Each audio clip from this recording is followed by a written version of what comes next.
जब एक राजा ने भगवान श्री कृष्ण के कहने पर दे दी थी अपने ही पुत्र की बलि। यह कथा महाभारत से जुड़ी हुई है। युद्ध समाप्त होने के बाद पांडवों ने अश्वमेध यज्ञ आयोजित किया। एक दिन यज्ञ का घोड़ा राजा मोरध्वज के राज्य में प्रवेश किया, जहां उनके छोटे पुत्र धीरध्वज ने उसे रोक लिया। यह सुनकर अर्जुन क्रोधित हो उठे और युद्ध के लिए निकल पड़े। श्री कृष्ण ने अर्जुन को रोका और मोरध्वज की दानशीलता व नारायण भक्ति की महिमा बताई, पर अर्जुन नहीं माने। धीरध्वज, जो एक बालक था किंतु योद्धा के सभी गुणों से युक्त था, ने युद्ध में अर्जुन को परास्त कर दिया। अर्जुन बेहोश हो गए और धीरध्वज घोड़े को लेकर अपने पिता के पास लौट गया। होश आने पर अर्जुन ने श्री कृष्ण को सामने पाया और सोचा कि यह श्री कृष्ण की लीला होगी, वरना एक बालक उन्हें कैसे हरा सकता। श्री कृष्ण ने कहा कि मोरध्वज और उनके पुत्र की भक्ति और पराक्रम के कारण ही वे विजयी हुए, क्योंकि वे नारायण के परम भक्त हैं। अर्जुन को विश्वास नहीं हुआ कि उनसे बड़ा कोई श्री कृष्ण भक्त हो सकता है। अर्जुन के अहंकार को तोड़ने के लिए श्री कृष्ण और अर्जुन ने साधुओं का वेश धारण किया और जंगल से एक सिंह पकड़कर मोरध्वज के महल पहुंचे। मोरध्वज अपनी दानशीलता के लिए विख्यात थे।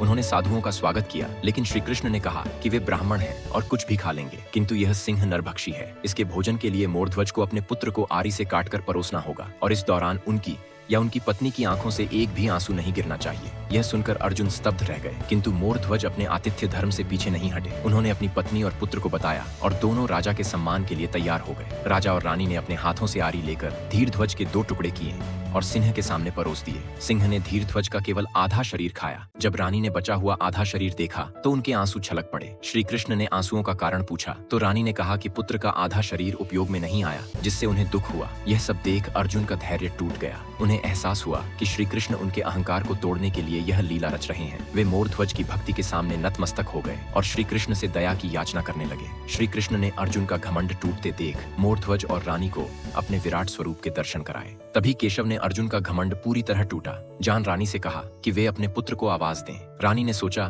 कि पुत्र तो मर चुका है, अब इसका क्या मतलब, पर साधुओं की आज्ञा मानकर उन्होंने धीरध्वज को पुकारा। कुछ ही क्षणों में चमत्कार हुआ। मृत धीरध्वज, जिसका शरीर सिंह ने खा लिया था, हंसते हुए आकर अपनी मां से लिपट गया। पूरे दरबार में वासुदेव कृष्ण की जय जयकार गूंजने लगी। जब उन्होंने वरदान मांगने को कहा तो राजा और रानी ने प्रार्थना की, प्रभु आप कभी भी अपने भक्तों की ऐसी कठिन परीक्षा न लें जैसी हमारी ली। श्री कृष्ण ने उनकी प्रार्थना स्वीकार की